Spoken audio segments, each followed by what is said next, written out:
नमस्कार, स्वागत है आपका जे न्यूज़ में। मैं हूं आपके साथ संगीता। हल्द्वानी के सुशीला तिवारी राजकीय मेडिकल कॉलेज में उपनल कर्मचारियों ने 3 महीने से वेतन नहीं मिलने पर प्रदर्शन कर सरकार और शासन प्रशासन पर आक्रोश व्यक्त किया। उनका कहना है कि मेडिकल प्रशासन दोहरा मापदंडों का प्रयोग कर उनका उत्पीड़न कर रहा है। उसके साथ ही उन्होंने बताया कि वो संस्थान में 15-20 सालों से काम कर रहे हैं और आज तक उनके पदों को संचित और नियमितीकरण नहीं किया गया है। गौरतलब है कि सुशीला तिवारी राजकीय मेडिकल कॉलेज में प्रशासनिक स्तर पर उपनल कर्मचारियों को 3 महीने से वेतन नहीं मिल पाया है। इसके अलावा सामने कई प्रकार की घरेलू समस्याएं आ गई हैं। तो वहीं राजकीय मेडिकल कॉलेज दूसरी ओर आउटसोर्स के माध्यम से लोगों को रहने का काम कर रहा है और इधर उपनल कर्मचारियों के साथ दोहरे मापदंड का प्रयोग करते हुए उनकी मांगों को भी पूरा नहीं कर पा रहा है। ऐसे में उपनल कर्मचारियों का गुस्सा संस्थान के प्रति देखने को मिल रहा है, जिसमें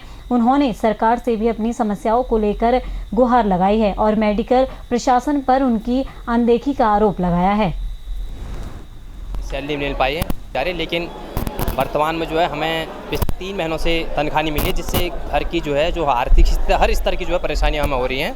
तो हम कॉलेज प्रशासन से ये चाहते हैं कि तत्काल जो है हम सभी कर्मचारियों को तनख्वाह उपलब्ध कराई जाए। दिनेश जोशी।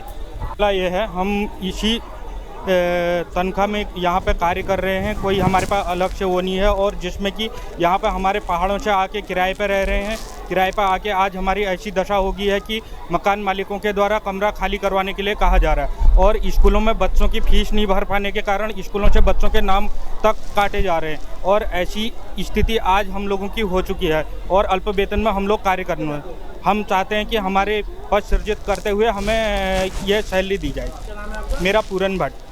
पूरा मामला ये है, पिछले 3 माह से हम लोगों का वेतन नहीं आया है और हम लोग 18, 20 साल से यहाँ पर कार्य कर रहे हैं और लगातार हम अपने हक के लिए यहाँ लड़ते रहे, लेकिन आज तक ये संस्था ने कोई हम लोगों पर ध्यान नहीं दिया। और आज भी ये लोग अब ये कह रहे हैं, 20 साल बाद हम लोग से कह रहे हैं कि तुम्हारे पद नहीं है। तो आज तक ये 13 प्रिंसिपल बदल गए, इन्होंने आज तक हमारे पद सृजित क्यों नहीं कराए? कहाँ सो रहे थे ये उस समय और किस मत से वेतन दे रहे थे आज तक? हम ये चाहते हैं कि हमारे पद सृजित करा के जल्दी से जल्दी हमें नियमित करा जाए और हमारे ये 3 माह का वेतन जो रोका गया है वो हमें तुरंत तत्काल दिया जाए। यहाँ पर जितने भी हम लोग उपनल कर्मचारी हैं, विगत हम लोग 19-20 साल से, जैसे कि आप लोग सब जानते ही हैं, हम लोग यहाँ पर काम कर रहे हैं। और अभी हमको पिछले 3 माह से कॉलेज प्रशासन के द्वारा जो हमको वेतन नहीं दिया गया है, और लगातार हम लोग की उनसे बात होती रही कि क्यों हमको वेतन नहीं दिया है। तो बार बार उनका ये कहना कि वित्त विभाग के यहाँ से अड़ंगा लग रहा था। और कल प्राचार्य महोदय और वित्तीय नियंत्रक महोदय देहरादून थे, तो आज सवेरे जब हम उनसे वार्ता करने के लिए गए कि कल आपका क्या वार्ता हुई, तो उनका स्पष्ट रूप से ये कहना था कि जो है वित्त विभाग ये कहता है कि आप लोग के वहाँ पर पद स्वीकृत नहीं है, तो इतने उपनल कर्मचारियों को 700 कर्मचारियों को वेतन जारी करना संभव नहीं हो पाएगा। तो वित्त विभाग ने बजट जारी करने से मना कर दिया था। ठीक है, अब दुर्भाग्य देखिए, कितना बड़ा दुर्भाग्य है कि हम लोग पिछले 18-20 साल से, 20 साल तो मेरे को खुद को हो गए, स्वयं को हो गए हैं। 2006 से मेरी 2006 की नियुक्ति है, तो मतलब 20-25 सालों से हम लोग यहाँ पर काम कर रहे हैं। और दुर्भाग्य देखिए इतना ही है कि कॉलेज प्रशासन आज तक हमारे पद तक का स्वीकृत नहीं करा पाया, जबकि आउटसोर्स आप उसी आदमी को कर सकते हो जिसको मतलब आपके पास अगर पद नहीं है तो 210 दिन से ज़्यादा आप आउटसोर्स नहीं कर सकते हैं। अब हमारी मांग ये है कि हमारे पद सृजित करे जाएँ तत्काल।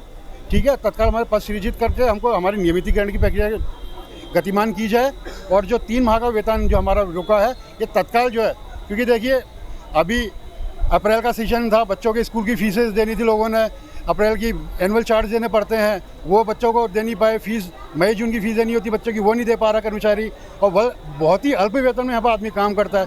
मेरा नाम नीरज हेड़िया।